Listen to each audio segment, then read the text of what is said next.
Pour façonner son univers, le groupe de rock anglais Muse s'est très fortement inspiré de la science-fiction qui, à partir du second album Origin of Symmetry, est devenu indissociable de son ADN, imprégnant ses paroles, ses clips et ses prestations scéniques.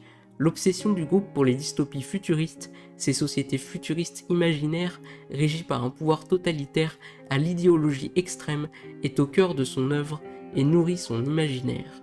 On y retrouve donc tous les thèmes associés à ce genre de la science-fiction, à savoir le totalitarisme, le contrôle des masses, le fanatisme religieux et enfin les dangers de la technologie qui mènerait l'humanité à sa perte en l'asservissant.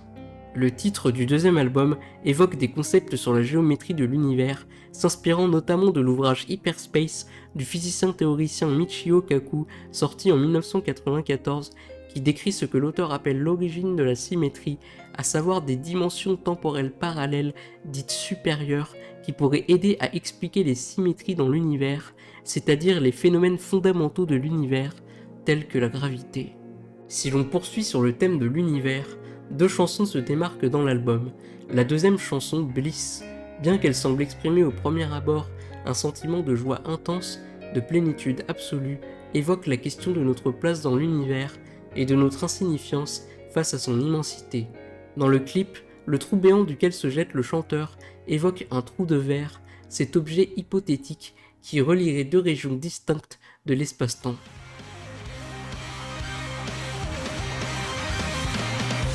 Everything about you pains my envy. Your soul can't hate anything.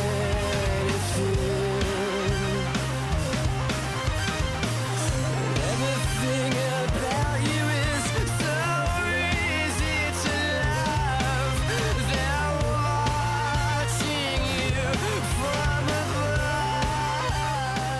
Cette chanson a une sonorité très futuriste. Son rythme entraînant est sublimé par des arpèges de piano au synthétiseur et surtout par un chant planant.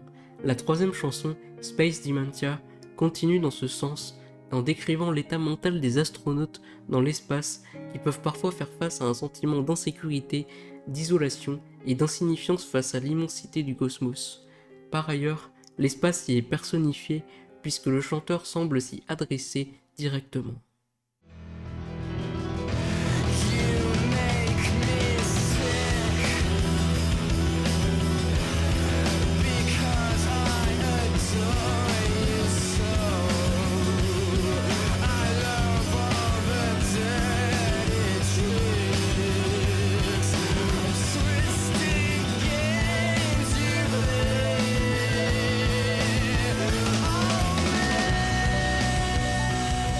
On retrouve ici des éléments de musique classique fusionnés à de la musique électronique. La mélodie est sombre et le chant de Matthew Bellamy est torturé et mélancolique. Un des autres thèmes de l'album est la peur de la technologie et comment elle déshumanise les individus. La première chanson de l'album, Newborn, va dans ce sens en décrivant un futur où tout le monde est branché sur un réseau, un monde virtuel qui nous donne l'illusion que nous sommes connectés les uns aux autres alors que c'est tout le contraire et qu'il nous éloigne de la réalité.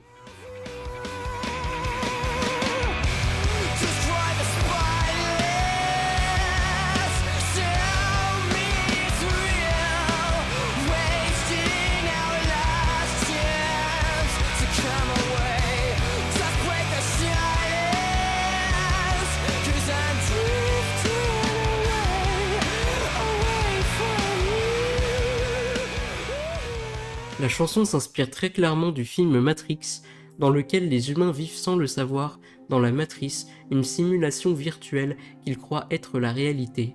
Le héros, Neo, va découvrir la vérité et va connaître une nouvelle naissance en arrivant dans le monde réel.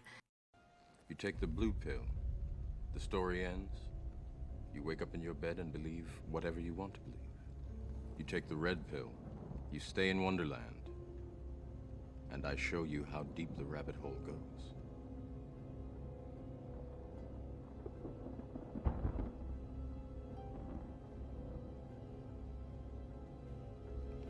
Remember, all I'm offering is the truth, nothing more.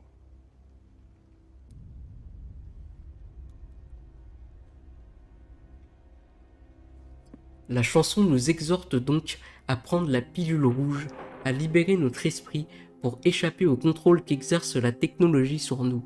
Newborn est une chanson à l'énergie débordante qui mêle une guitare très saturée à des sons plus électroniques.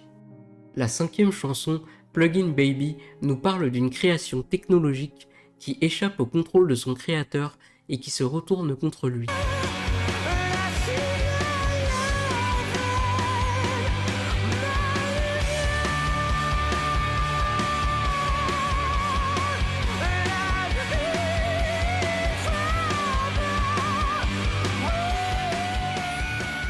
Dans cette chanson, la guitare et la basse sont omniprésentes, les riffs de guitare sont acérés et le refrain est très impactant grâce à la puissance vocale de Matthew Bellamy qui atteint des sommets.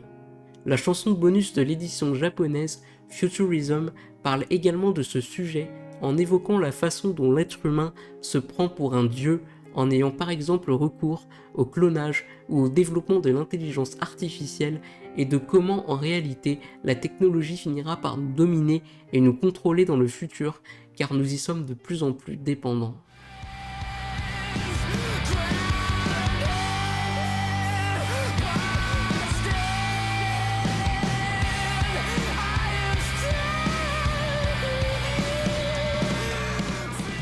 Dans cette chanson, les guitares sont distordues et saturées à l'extrême.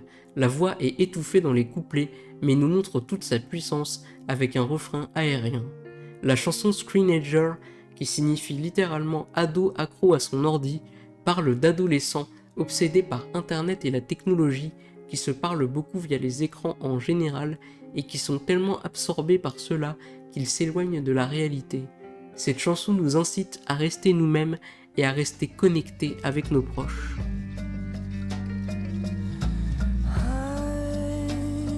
Hide from the mirror, the cracks and the memories.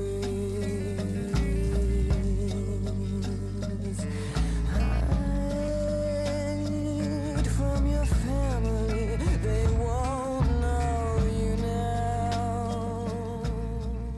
On retrouve dans cette chanson une guitare à la sonorité hispanique, des percussions discrètes et des effets électroniques. La voix de Matthew Bellamy est calme et susurrante et le refrain envoûtant. Certaines chansons de l'album critiquent également la religion. Dans la chanson Hyper Music, le chanteur mentionne dans la première phrase des mensonges dorés. Selon lui, le mensonge n'est pas de dire que Dieu existe, car personne ne peut prouver qu'il existe, ni qu'il n'existe pas. Le mensonge est plutôt de dire qu'il va sauver l'humanité alors qu'en réalité, il nous a abandonnés car il ne veut tout simplement pas de nous et ne nous aime pas, ce qui expliquerait la souffrance des humains à travers le monde.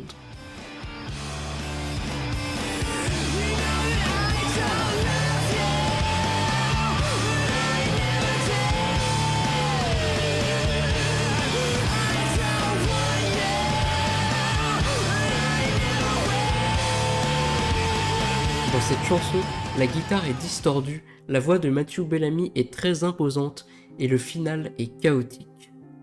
La chanson Mégalomania compare la religion à la mégalomanie qui se définit comme un comportement pathologique caractérisé par le désir excessif de gloire, de puissance ou de richesse.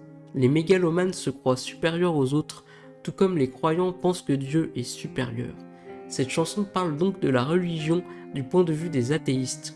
Les athées utilisent généralement l'expression « nous sommes nos propres dieux » pour remettre en cause l'utilité de croire en Dieu. Nous n'avons pas besoin de croire en Dieu pour trouver le bonheur en nous-mêmes. Au lieu de blâmer une divinité pour nos problèmes, nous devrions assumer notre responsabilité et les régler par nous-mêmes.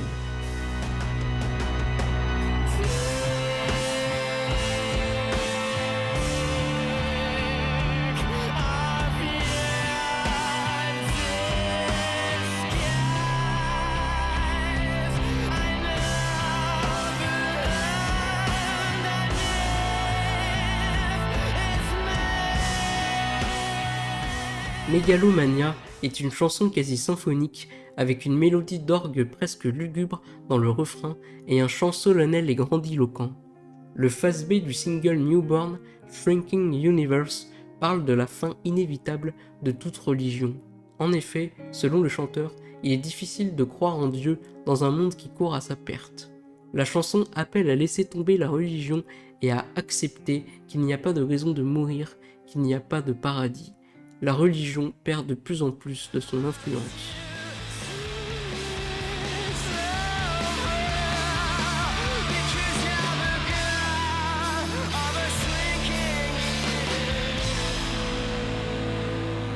La mélodie de la chanson est ténébreuse et sans espoir, avec une guitare à la résonance vibrante. L'envolée lyrique à la fin du morceau est selon moi la plus incroyable de Matthew Bellamy, sa voix atteignant une note extrêmement élevée et aiguë, semblable à un cri de détresse déchirant qui pousse l'émotion jusqu'à son paroxysme.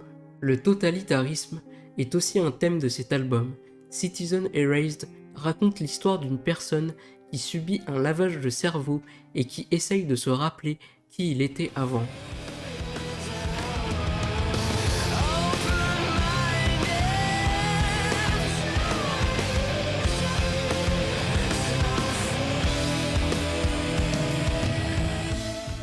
On lui a fait oublier qui il est et les valeurs qu'il a apprises en grandissant.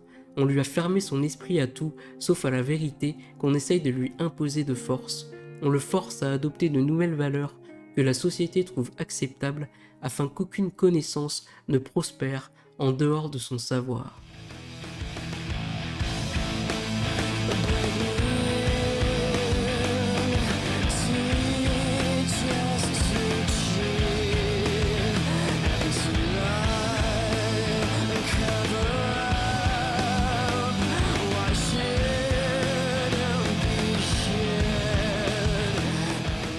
On lui fait perdre sa liberté d'expression et son humanité en niant jusqu'à sa propre existence.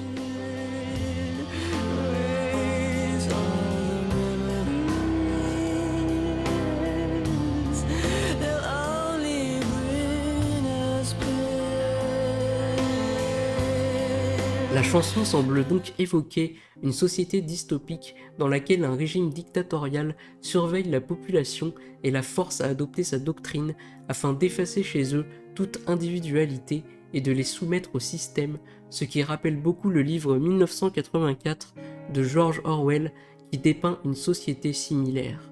Citizen Erased est un des titres les plus longs de Muse. C'est un pur morceau de rock progressif avec des variations, des changements de rythme et un chant très contrasté entre puissance et apaisement. Microcuts parle de la manipulation. Matthew Bellamy aurait écrit cette chanson après avoir vu une émission à la télévision qui décrivait la façon dont le gouvernement pourrait mener une guerre psychologique en utilisant une sorte de radiation ou en envoyant des impulsions dans notre cerveau dans le but de nous contrôler. D'où le titre de la chanson que l'on peut traduire par micro-coupure et que selon lui, on ne peut ni voir ni éviter.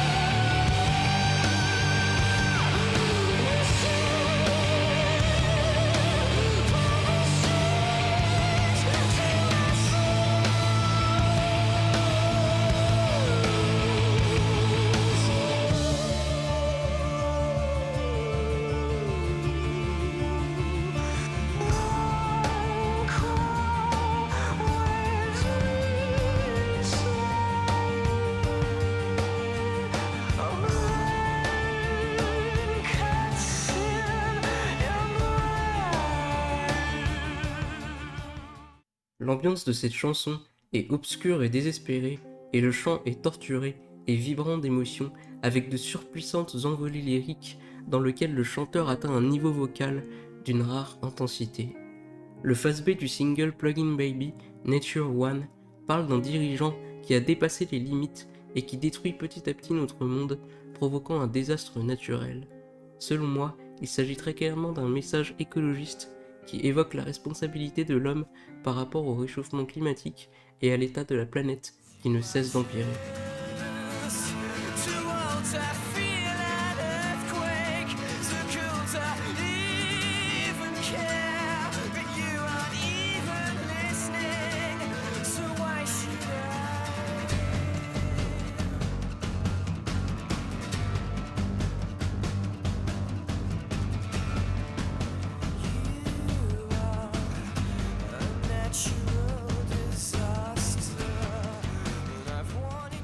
On retrouve ici des sonorités hispaniques qui donnent au morceau un rythme très rapide et entraînant, intensifié par une batterie percutante et le chant énergique de Matthew Bellamy. Deux chansons de l'album s'éloignent des thèmes de prédilection de Muse. D'abord Dark Shines, qui nous parle de dépression. Ces sombres éclats sont une personnification de la dépression. La chanson semble en effet se placer du point de vue de quelqu'un qui semble être attiré désespérément par quelque chose de sombre.